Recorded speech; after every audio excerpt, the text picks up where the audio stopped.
सभी को नमस्कार। मैं आशीष खातरकर। आज बैतूल में हम बैठे हैं और हमारे साथ जो काम कर रहे हैं, पूरे देश में काम करते हैं मीडिया के फ्रंट वॉरियर, वो भी कहलाते हैं, हमारे बीच में आज बैठे हुए हैं। उनसे हम कुछ जानकारियाँ लेंगे, उनसे कुछ जानकारियाँ साझा करेंगे जनता के लिए, प्रशासन के लिए, कि प्रशासन ने उनकी कैसी मदद करी है। क्योंकि फ्रंट वॉरियर हमारे देश में वो भी कहलाते हैं। केंद्र के जो मुद्दे होते हैं, सरकार के जो मुद्दे होते हैं, यही लोग होते हैं जो हमारे बीच में लाते हैं। तो आज सबसे पहले शुरुआत करेंगे हम हमारे वरिष्ठ पत्रकार भैया जो बैठे हैं। भाई साहब, आपको भी कोरोना हुआ था, तो आप कोरोना को कैसे देखते हैं? ये मेरा नाम ऋषु कुमार नायडू है। मैं बैतूल में न्यूज़ 18 मध्य प्रदेश छत्तीसगढ़ चैनल के संवाददाता हूँ। अप्रैल 25 तारीख को मेरा कोविड टेस्ट हुआ था, जिसमें मेरी रिपोर्ट पॉजिटिव आई थी जी। उसके बाद मतलब पहली बार पिछले साल से अभी तक आप लोग जानते ही कि कोरोना काफ़ी ज़्यादा संक्रमित हुए लोग उसमें। इस बार मैं भी थोड़ा संक्रमित हो गया जी। और मेरी पत्नी भी संक्रमित थी जी। मेरे साथ दोनों की रिपोर्ट्स पॉजिटिव आई थी। कोरोना को जहाँ तक देखने की बात है, तो सबसे एक लाइन में अगर हम कहें तो इसे किसी भी तरह हल्के में नहीं लिया जाना चाहिए, क्योंकि हर व्यक्ति की इम्यूनिटी अलग अलग होती है, हर किसी की सहनशीलता अलग अलग होती है। तो अगर आप कोरोना पॉजिटिव हुए हैं तो उसे किसी भी तरह हल्के में ना लें। जिस व्यक्ति की भी कोरोना रिपोर्ट पॉजिटिव आती है या उसे कोरोना जैसे सिम्टम्स लगते हैं, तो बिल्कुल भी लापरवाही ना करें, घर में इलाज करने की बिल्कुल कोशिश ना करें। अगर इस तरह के ज़रा भी सिम्टम्स होते हैं तो सबसे पहले आप अपने नज़दीकी सरकारी अस्पताल में या किसी निजी अस्पताल के डॉक्टर से संपर्क करें, मेडिकेशन शुरू करें। पहले ही दिन से अपना जो ऑक्सीजन लेवल है वो चेक करते रहें। यदि आपके पास जो है ऑक्सीमीटर नहीं है तो किसी से ले लें या तो फिर ख़रीद लें। ऑक्सीजन लेवल देखते रहें। और जैसा कि डॉक्टर से भी बातचीत करके मुझे समझ में आया, पहले दिन से ही डॉक्टर्स ने कहा कि बुखार देखते रहें आप अपना। और अगर बुखार बहुत ज़्यादा तेज़ होता है, 2-3 दिन से ज़्यादा बुखार होता है, तो फिर तो घर में बिल्कुल भी ना रुकें, आप डॉक्टर से बातचीत करें। और जो भी बेहतर इलाज वो कहते हैं कि यदि आपकी कंडीशन एडमिशन हॉस्पिटल में एडमिट करने लायक है तो आप वैसे करें। जो भी है आप डॉक्टर से कंसल्ट करके करें और किसी भी तरह की लापरवाही ना बरतें, क्योंकि अगर हम देख रहे हैं कि जितनी भी मौतें जो हो रही है कोरोना से, हम ये नहीं कहते कि हर व्यक्ति लापरवाही कर रहा होगा, लेकिन अधिकतर केसेस में ये हो रहा है कि लोगों ने, जिनको कोरोना हुआ शुरुआत में, उन लोगों ने बहुत हल्के में लिया। सर, लेकिन इस बीच में एक सवाल यह भी उठता है कि आपको सरकार ने क्या मदद करी इस बीच में? क्योंकि आप तो सामने आकर के काम कर रहे हैं, जनता के मुद्दों को उठा रहे हैं, तो आपके लिए भी यह जरूरी होता है कि सरकार आपको किस प्रकार से मदद कर रही है। क्या आपको सबसे पहले वैक्सीन लगाने की इन्हें पहल करी या नहीं करी?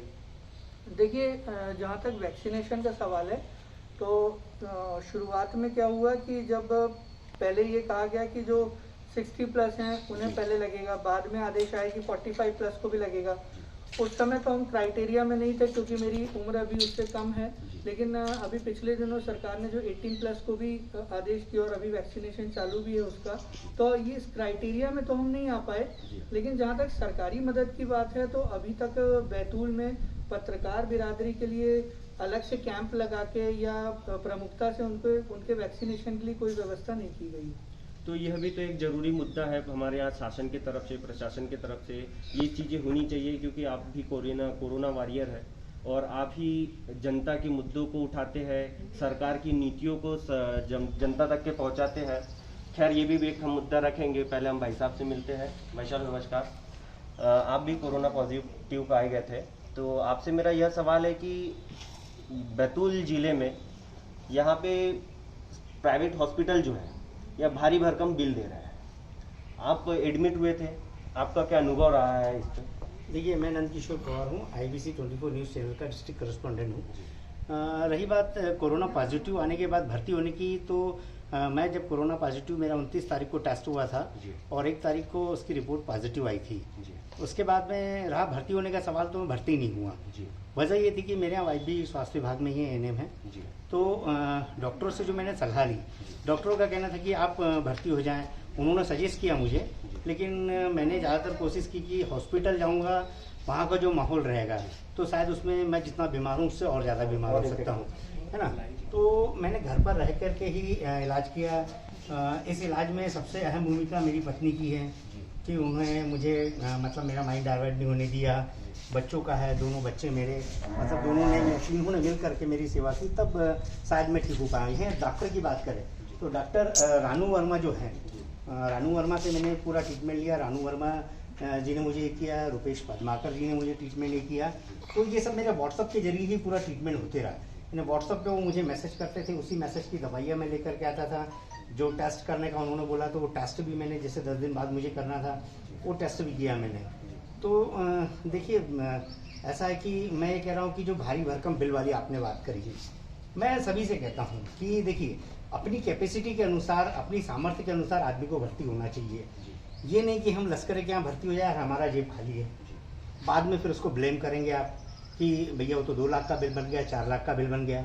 तो मेरी सबसे इल्तिजा है, बीमार हो ठीक है, लेकिन अपनी आर्थिक स्थिति देख करके ही डॉक्टर की चॉइस करें और डॉक्टर के पास जाए। सर आपने एक बात कही कि अपने आर्थिक स्थिति के अनुसार हमें यहाँ पे जाना चाहिए हॉस्पिटल्स में, लेकिन एक बीमार व्यक्ति होता है तो सभी अपने मतलब हमारे फैमिली में कोई बीमार पड़ा है तो हम ये ज़्यादा सोचेंगे कि सबसे पहले हम इनका स्वास्थ्य में रिकवरी पा ले या स्वस्थ हो जाए। तो यहाँ पे तो मेरे हिसाब से ये मानना चाहिए कि हम ये नहीं देख सकते कि हम कोई प्राइवेट हॉस्पिटल में न जाए या फिर गवर्नमेंट हॉस्पिटल में ही जाए, क्योंकि वहाँ पे एक स्वास्थ्य की बात आती है। अनहोनी किसी के साथ हो सकती है तो व्यक्ति वहाँ पे आर्थिक स्थिति नहीं देखता, सबसे पहले अपनी जान को देखता है। नहीं देखिए, अभी ये बैतूल में बहुत सारे केसेस ऐसे हुए जिसमें डॉक्टर को फीस ज़्यादा लेने की वजह से रिटर्न भी करना पड़ा, बहुत से लोगों ने ब्लेम किया। तो उस पर्पस में ये अपना जवाब था कि भाई आप, हाँ अगर आप चाहते हो अच्छे डॉक्टर का इलाज करें ना, कोई दिक्कत नहीं है। आपको लगता है कि मैं भोपाल एम्स जा सकता हूँ, बॉम्बे जा सकता हूँ, बॉम्बे जाके इलाज करें, नो इशू, उसका कोई इशू नहीं है। लेकिन बस बात ये है कि आपको अपने इलाज के लिए दूसरे के आगे हाथ ना फैलाना पड़े, ये सबसे बड़ी चीज़। क्योंकि आप सरकार के भरोसे रह नहीं सकते। सरकार एक सीमित दायरे में मदद करेगी, सरकार सरकारी अस्पताल की बात करेगी, उसके कुछ नियम फॉलो करने की बात करेगी, आयुष्मान कार्ड की बात करेगी कि उनके तहत वो इलाज करवा देगी। लेकिन अगर आप बॉम्बे जाके, भोपाल जाके, बैतूल के किसी बड़े अस्पताल में इलाज कर रहे हैं, पता चले वहाँ वो वैलिड ना हो, सरकारी सुविधाएं ना मिल रही हो, और आपका जो बजट है पता चले वो बिगड़ गया और आप दूसरे पर आश्रित हो गए, तब स्थिति गड़बड़ हो जाती है। सर फिर भी इस बीच में एक सवाल उठता है कि अगर प्राइवेट हॉस्पिटल है यहाँ पे, हमारा एक जो बैतूल जिला है आदिवासी बहुल्य जिला है, तो यहाँ पे एक क्राइटेरिया होना चाहिए प्राइवेट हॉस्पिटल का, और इसको सरकार ने अपने संज्ञान में लेना चाहिए, क्योंकि इतना भारी भरकम बिल नहीं दे सकते। नहीं देखिए, इसमें तो सबसे बड़ी चीज़ तो सरकार को सबसे पहले तो कदम उठाने थे कि सरकार सबसे पहले हॉस्पिटल के जो रेट लिस्ट है, उनकी जो ट्रीटमेंट का जो उनका पैसा है उसको तय करना चाहिए था कि इतना ही पैसा लगेगा, इससे ज़्यादा नहीं लगेगा। दूसरी चीज़, मेडिसिन भी परफेक्ट होना चाहिए कि एक मेडिसिन पता चले ये दे रहे हैं मेडिसिन, पता चले गंज वाले जो डॉक्टर हैं वो दे रहे हैं मेडिसिन, वो आ रही 2000 की, और सदर वाले जो डॉक्टर दे रहे हैं वो आ रही 5000 की। अब यहाँ भ्रांति हो जाएगी कि एक 2000 में इलाज कर रहा है, एक 5000 में इलाज कर रहा है, तो आदमी को लगेगा कि ये रेट लिस्ट तय होना चाहिए ना भाई, कि सबसे पहले डॉक्टरों की रेट लिस्ट हो जाए, कितने टेस्ट का कितना पैसा लगना है, ताकि आदमी मतलब उस चीज़ के लिए प्रिपेयर हो जाए। लेकिन एक सीमित होना चाहिए, ये नहीं कि आपने किसी टेस्ट का जिनेन अगर लग रहा 2500 तो आप वहाँ 25,000 लगा दे रहे हैं, ये गलत चीज़ है ना।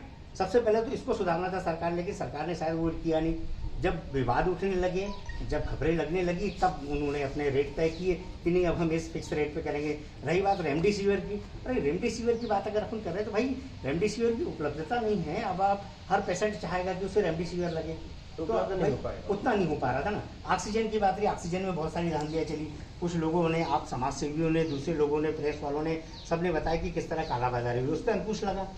अब आप सारी चीज़ें करें, जितना भी यहाँ पर, अब आप ये बोल रहे कि मेडिकल व्यवस्था, हमारे यहाँ सांसद है, हमारे यहाँ विधायक है, किसी भी सांसद विधायक ने आज तक के पूरे कार्यकाल में बैतूल जिले के इतिहास में किसी ने प्राइवेट हॉस्पिटल कहीं बनाया है या कोई ऐसी सुविधा पब्लिक के लिए दी है? प्राइवेट हॉस्पिटल तो बने हैं नहीं, मतलब जो सांसद निधि का हॉस्पिटल हो और सांसद निधि के हॉस्पिटल में काम हो रहा हो, या विधायक निधि का हॉस्पिटल हो जिसमें भैया आपका इलाज हो जाएगा कि इस विधानसभा के पूरे हमारे हम यहाँ इलाज कराएंगे, ऐसे हर विधानसभा का एक कम से कम हॉस्पिटल तो विधायक ने करना चाहिए ना। वो करे। सर राम कुमार जी पूछ रहे हैं कि हम पत्रकारों के लिए क्या व्यवस्था की सरकार ने? देखो, पत्रकारों के लिए अभी तक सरकार की तरफ से कोई परफेक्ट व्यवस्था नहीं, कोरोना वॉरियर फ्रंटलाइन की दे दी है। लेकिन आप ये बताएं कि कुछ जिलों में अभी तक वैक्सीनेशन हो चुका है, कुछ जिलों में पत्रकारों का। बैतूल जिला एक अछूता है, 10 बार मैसेज कर चुके हैं हमारे छोटे छोटे भाइयों, हमारे साथ चलते पत्रकार, उन लोगों के लिए हमारे सबसे बड़ी दिक्कत है। मैंने इंजेक्शन वैक्सीन पहला फर्स्ट डोज मेरा लग चुका है, अब मुझे 3 महीने बाद लगना है क्योंकि मैं पॉजिटिव आया था। लेकिन आप ये बताइए कि हमारे जो भाई है जिले भर के पत्रकार, वो बेचारे ग्रामीण अंचल में चल रहे हैं, उनकी व्यवस्था कौन, उनकी जान की रखवाली कौन करेगा, उनको वैक्सीनेशन कौन लगा रहा है भाई? आप क्या चाहते हैं प्रशासन से मांग? प्रशासन से मांग तो है कि सबसे पहले उन्होंने रिस्ट्रिक्ट करना चाहिए सारे पत्रकारों को। पीआरओ से लिस्ट ले, पीआरओ लिस्ट बताएगा कि जिले में बैतूल मुख्यालय पे कितने पत्रकार हैं, हर तहसील पे कितने पत्रकार, सब पत्रकारों को रिस्ट्रिक्ट करे, या तो तहसील स्तर के पत्रकारों को वैक्सीनेशन करवाएं और जिला मुख्यालय के पत्रकारों जिला मुख्यालय पे वैक्सीनेशन करवाएं। लेकिन अभी तक तो कुछ हुआ नहीं है। सर, कोरोना बीमारी से लड़ते लड़ते आपने क्या महसूस की? देखिए कोरोना वाकई में इसको सीरियसली लेना चाहिए, क्योंकि देखिए जब तक मुझे नहीं हुआ तब तक मैंने कुछ नहीं समझा। लेकिन जब जैसे ही मेरी रिपोर्ट, वैसे 6 दिन से मुझे बुखार चल रहा था, उतरना चढ़ना चल रहा था। 6 दिन बाद जब मुझे डॉक्टर बारंगी ने बोला कि आप टेस्ट करवा लो, मैंने टेस्ट करवाया। जैसे रिपोर्ट पॉजिटिव आई, मेरे मिसेज को कॉल आया, उन्होंने फ़ोन अटेंड किया और जैसे ही बोला कि पॉजिटिव है तो मेरे मन में एकदम शौक आया, मेरा मोरल डाउन होने लग गया। तो मतलब एक प्रकार से ऐसा हुआ कि जैसे रिपोर्ट पॉजिटिव आई उसके बाद में एक तो मैं थोड़ा नर्वस जैसा हो गया। दूसरी चीज़ हुई कि मैंने मोबाइल चेक कर लिए, मोबाइल जहाँ चेक करा तो मुझे एक फ़ोटो टंगी नज़र आ रही है, दिवंगत आत्मा को शांति, दिवंगत आत्मा को शांति। दूसरा ये हानिकारक रहा, एक तो रिपोर्ट पॉजिटिव थी, दूसरा मेरे पास जो मैसेज आ रहे थे उन मैसेजों में 50% मैसेज मुझे ऐसे मिल रहे थे कि जिसमें पता चला कि किसी का देहांत हो गया। तो ये दोनों एक साथ हुए, दोनों एक साथ होने के बाद में क्या हुआ कि मेरा मन मतलब से एकदम से जीरो टाइप का हो गया, दिमाग घूमने लग गए। जो क्या करें, जो वार्षिक बीमारियां थी, निमोनिया, टाइफाइड, अन्य, तो वो बीमारियां क्या कोरोना के आने से डर गई है या दब गई है या विलुप्त हो गई है? देखिए टाइफाइड हो गया, निमोनिया हो गया, अभी जो पूरा माहौल चल रहा है, कोरोना के जो सिम्टम्स है वही आपको निमोनिया में भी मिल रहे हैं, टाइफाइड में भी मिल रहे हैं, सर्दी खांसी बुखार छाले हो जाना, इस तरह से कोरोना में भी हो रहा है। तो हमें तो ऐसा लगता है कि पैरेलल बीमारियां चल रही हो। जगपाल जी पूछ रहे हैं कि आपके यहाँ के कलेक्टर साहब ने आपका ध्यान क्यों नहीं दिया? देखिए कलेक्टर साहब और एडमिनिस्ट्रेशन की अगर बात करें तो मैं पॉजिटिव आया था। मैंने घर में जो राशन सामग्री की व्यवस्था की अगर मैं बात करूं तो मैंने एसडीएम साहब से भी बोला और दूसरों से भी बोला कि भैया हम पॉजिटिव आके हमें घर से बाहर निकलने की अनुमति नहीं है, हमारे पास में जो रोज़मर्रा की जो सब्जियां है हमें खरीदनी है वो हमें कौन पहुँचाएगा। तो भाई साहब इन्होंने कोई व्यवस्था नहीं करी, ना ही हमारे तरफ मोहल्ले में कोई बेचने वाला आया। दूसरी चीज़, मैंने जब कॉल किया तो मैंने जब आज कॉल किया तो मुझे पता चला कि दूसरे दिन सामान मिलना है, ज़रूरत मुझे आज है लेकिन दूसरे दिन मिलना है। मैंने सीओ नगर पालिका को भी कॉल किया, नगर पालिका के एक पर्ते जी उनको भी कॉल किया, अब कॉल किया लेकिन सेकंड डे मुझे मिल रहा। दूसरी चीज़, अभी कुछ एनजीओ की बात कर रहे थे अपन कि कुछ एनजीओ मतलब भाई ये कह रहे हैं कि हम मदद कर रहे हैं। अभी अखबारों में बहुत ज़्यादा आप सुर्खियों में एनजीओ दिख रहे हैं कि भाई इतने लोग एक साथ में मिल करके काम कर रहे हैं, ठीक है ना। इन एनजीओ की बात करूँ, हकीकत ये है कि इनको मैंने खुद ने कॉल किया हूँ, इन्होंने मुझे क्या रिप्लाई दिया कि भाई साहब आज आप अभी सुबह कॉल कर रहे हैं, हम आपको कल सामान देंगे। आप अपने 100 कमेटी की बात करें, 100 मेंबर है, 50 मेंबर है, 50 मेंबर अगर एक पॉजिटिव पर्सन, मैं अगर प्रेस जर्नलिस्ट हूँ, जर्नलिस्ट को अगर मुझे अगर मदद नहीं मिल पाएगी तो फिर मैं कैसे बात करूँगा। अब आप खुद ही समझो इस चीज़ को। भाई आदमी कहीं ना कहीं मदद चाहता है, ऐसे अगर वो अड़ गया है तो उसे मदद चाहिए, लेकिन समय पर मदद नहीं मिल पा रही ना। सर ये जो समस्या से आप निकले हैं तो आप प्रशासन से अब आगे भी और क्या मांग करते हैं?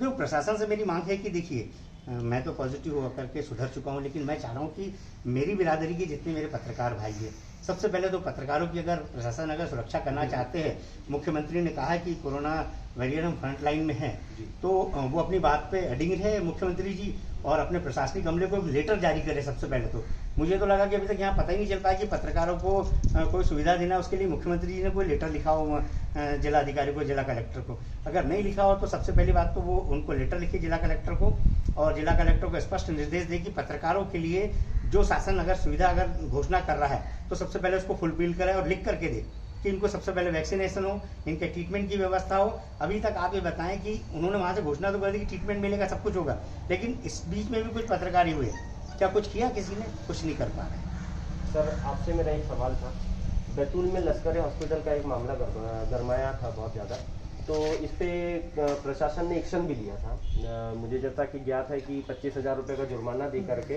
कुछ बिल में संशोधन करके लाया जाना था, तो काफ़ी दिन हो चुके हैं, अभी तक के बिल में संशोधन होकर नहीं आया है।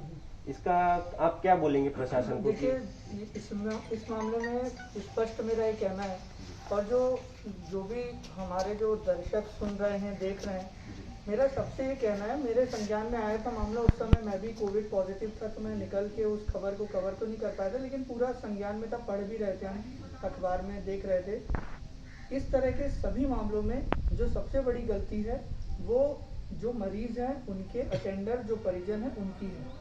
अगर उनसे ज़रूरत से ज़्यादा पैसा लिया गया है, प्रशासन बार बार अपील कर रहा है कि भाई आप शिकायत कीजिए, आप शिकायत कीजिए, शिकायत करेंगे तभी कार्रवाई होगी।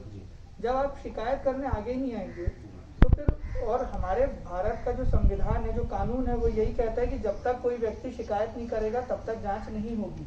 अगर प्रशासन स्वतः संज्ञान लेके कोई जांच कर दे वो एक बात अलग है, बट जब कोई शिकायत करने आगे नहीं आएगा कैसे जांच होगी। और जिस मामले की आप बात कर रहे हैं उसमें जरूर प्रशासन की कहीं ना कहीं एक भूल या ये कहीं कमी जरूर थी कि जब उन्होंने पैसा वापस करवाया, लेकिन जब पूरा प्रूफ हो गया था कि वो गलत तरीके से पैसा लिया गया है तो उन पर एक्शन लेना था, उन पर मामला दर्ज करना था, वहाँ जरूर गलती की है। सर आज तक के भी वहाँ के बिलों में प्राइवेट हॉस्पिटल के जितने बिल है आज तक के भी उनमें संशोधन नहीं हो पाया है, इसका कारण क्या बोलेंगे आप?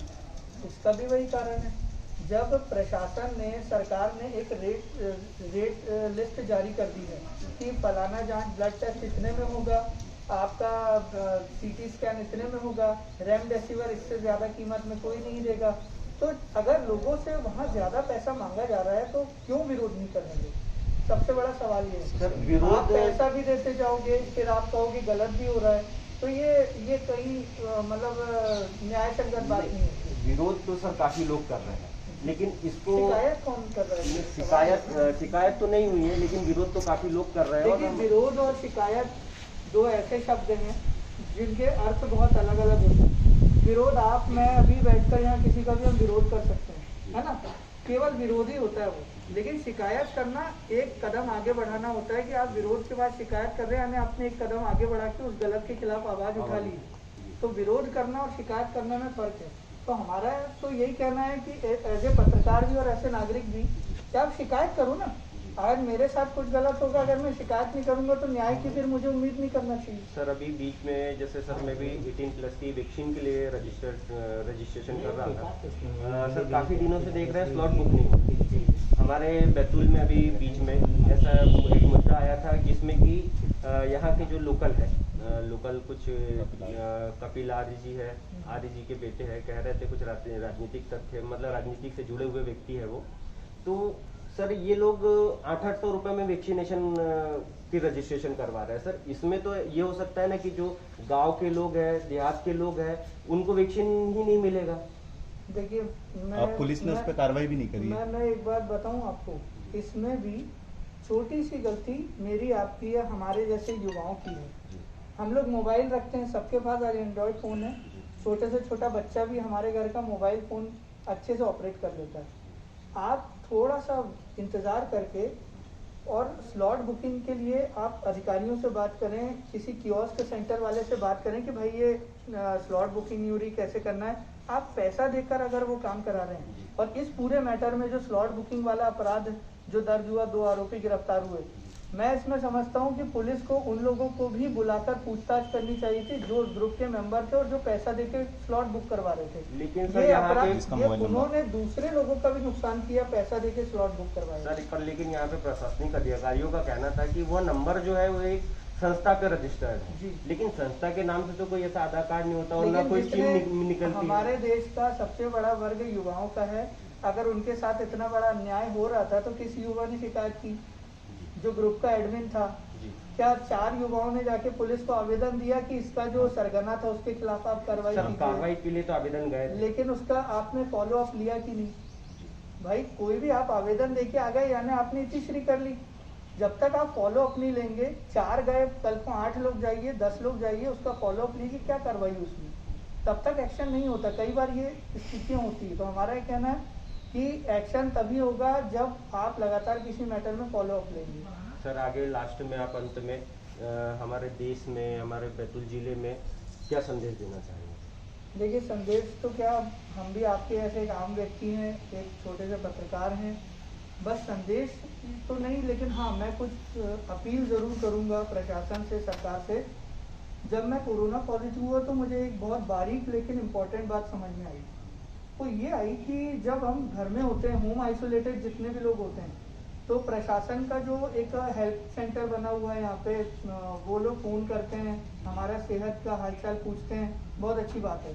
बट एक बहुत बड़ा इसमें लूप होल ये है कि अगर पेशेंट होम आइसोलेटेड है तो आप उसको एक बार जाके फिजिकल एग्जामिन भी करिए, है ना, फिजिकली एग्जामिन करिए। हो सकता है कि वो बोल जो जरूर रहा हो कि हाँ मुझे ठीक लग रहा है, बट अब आप 14 दिन तक अगर किसी कोरोना पेशेंट को फिजिकली एग्जामिन नहीं कर रहे हैं, ये सबसे बड़ी कमी है। और जब पेशेंट एकदम नाजुक स्थिति में आ जाता है और तब वो फ़ोन करता है, तो हो सकता है उस समय उसे बचाने की स्थिति ना रहे। तो मेरा प्रशासन से तो ये एक बार अपील है कि आप जो होम आइसोलेटेड पेशेंट्स हैं उनको एक बार फिजिकली एग्जामिन जरूर करवाएं। पीपी किट पहन के कोई डॉक्टर जाए, उन्हें फिजिकली एक बार कम से कम एग्जामिन करे। दूसरा संदेश तो मेरा यही है कि लोग बहुत ज़्यादा कोरोना पे गंभीरता से लें, लेकिन घबराएं, डरे नहीं। आप रोज़ घर में प्राणायाम करिए, बहुत अच्छी डाइट रखिए, जैसे डॉक्टर्स भी कह रहे हैं, प्रोटीन डाइट लीजिए। और मैं भी खुद जब से मैं कोरोना हुआ है, मुझे मेरा खुद का जीवन, मैंने लाइफस्टाइल में बहुत चेंज किया है। मैं रोज़ सुबह उठ के प्राणायाम कर रहा हूँ। श्वास संबंधित जितने भी प्राणायाम होते हैं, अनुलोम विलोम, भस्त्रिका, कपालभाति, इस तरह के प्राणायाम आप रोज कीजिए। तो एक तरह से आपको लाइफस्टाइल भी चेंज करना है, डरना घबराना नहीं है। और सबसे इम्पोर्टेंट जो मैंने शुरू में भी कहा, आपको घर का डॉक्टर या खुद का डॉक्टर नहीं बनना है। कोई भी सिम्टम लगता है, आप अच्छे किसी डॉक्टर से संपर्क करें और उनके ही गाइडेंस में आप पूरा ट्रीटमेंट लें। कहीं आपके साथ गलत होता है, उसके खिलाफ आवाज़ उठाएं, शिकायत करें। सर, पत्रकार बंधुओं के लिए आप प्रशासन से क्या मांग करते हैं? पत्रकार बंधुओं से तो मैं प्रशासन के लिए वही मांग करता हूँ जो हमारे सारे साथी भी कर रहे हैं। हम लोग व्हाट्सएप के माध्यम से, सोशल मीडिया के माध्यम से कई बार बोल चुके हैं कि प्रशासन जल्द से जल्द यहाँ पर एक कैंप की व्यवस्था करे। सारे हमारे जितने पत्रकार साथी हैं, जो अधिमान्य हैं, गैर अधिमान्य हैं, प्रेस फोटोग्राफर्स हैं या ऐसे हैं जो अभी इस फील्ड में नए आए हैं, उनकी कोई बहुत बड़ी पहचान नहीं बन पाई है, लेकिन वो लोग मेहनत करते हैं, ऐसे सभी लोगों को इकट्ठा करें, उन्हें उनके लिए रजिस्ट्रेशन करवाए जाएं या उन्हें प्रॉपर कोई एक रिसोर्स पर्सन दिया जाए जो सभी के रजिस्ट्रेशन करे और एक दिन निश्चित करके या 2 दिन निश्चित करके सबका वैक्सीनेशन कराएं, जिससे हमारे पत्रकार साथी सुरक्षित हैं। भाई साहब, अंत में आपसे भी यही मैं एक अपील और एक संदेश, आप प्रशासन से और सरकार से क्या मांग करते हैं? देखिए, प्रशासन से मांग, जैसे साथी भाई ऋषु ने बताया कि पत्रकारों के लिए अगर कुछ करना है तो उसको अमली जामा पहनाना पड़ेगा। और साथ साथ मैं दूसरे लोगों को कहता हूँ, जो समाज सेवी या दूसरे लोग हैं जो पत्रकारों का हमेशा उपयोग करते चले आए हैं खबरों में, उन लोगों को भी ये चीज़ सोचना चाहिए कि जिन लोगों से हमारी छवि बन रही है, उन लोगों ने आज तक कभी कुछ नहीं किया पत्रकारों के लिए। अगर वही, चाहे राजनेता हो चाहे समाज सेवी बड़े हैं, तो वही प्रशासन से मांग करें। हमारी मांग तो हो ही रही, साथ साथ वो भी मांग करें ना कि भाई हम आज तक जिनसे हमारी छवि बनती आई, उन पत्रकारों के लिए आप कुछ करें, या वो पत्रकारों के लिए क्या कर रहे हैं पहले तो वो ये बता दें। तो हमारी अपील ये है कि जो हमसे अपेक्षा रखते हैं, कम से कम एक बार अपना गिरेबा छाट करके वो खुद भी देखे कि उन्होंने हमारे लिए क्या किया है। ये भी उनको सोचना पड़ेगा कि वो हमारे लिए कुछ सोचे। अगर नहीं सोच पाया तो कोई मतलब की बात नहीं। हालांकि हमारा तो कर्म करना है, आप हमारे लिए करो ना करो, लेकिन हमने तो आपकी खबर छापना है, चाहे जैसी भी हो। दूसरी चीज़, अपील की अगर बात करें तो मैं आम जनता से सभी से अपील कर रहा हूँ कि देखिए, कोरोना वाकई में एक गंभीर बीमारी है। इसका इलाज वाकई ही डॉक्टर के जरिए ही होना चाहिए। नीम हकीम खतरे जान जैसा है। इसलिए हमें, जैसे ऋषु भाई ने कहा, घर का वैद्य नहीं बनना है, हमें डॉक्टर की सलाह पे ही सारा ट्रीटमेंट करना है। लेकिन हम ये कह रहे हैं कि जो लोग अभी पॉजिटिव नहीं आए, कम से कम वो लोग कोविड के नियमों का पालन करें, जैसे सोशल डिस्टेंस की बात करें, हैंड वॉश की बात करें, मास्क की बात करें, इनका उपयोग करें। तो साथ साथ में जैसे भी 1 तारीख को जैसे कह रहे हैं कि शायद लॉकडाउन खुल जाए, कुछ शिथिलता मिल रही है। हमें कह रहे हैं आपके पास कितना भी इमरजेंसी क्यों ना हो, अगर आपको लग रहा है आपका राशन खत्म हो गया है तो ही आप दुकान पर जाए, अन्यथा आप दुकान पर ना जाए, दुकान पर भीड़ ना देखें। दूसरी चीज़, प्रशासन से मैं एक चीज़ कहना चाहूँगा कि अगर लॉकडाउन खुलता है तो सबसे पहली जिम्मेदारी वो व्यापारी की दे कि जिस व्यापारी के संस्थान में अगर उन्हें जरूरत से ज़्यादा लोग मिल रहे, सबसे पहले तो उसके ऊपर कार्रवाई करें, उसकी दुकान सील कर दे, 10 दिन बाद उसे चाबी दे, ताकि ऐसी कार्रवाई होगी तो दूसरे लोग सतर्क हो जाएंगे, तो अपने यहाँ भीड़ नहीं लगाएंगे। पहली जिम्मेदारी व्यापारी की है। कितना प्रशासनिक अधिकारी हर दुकान पे जाके चेक करेगा, नहीं कर पाएगा।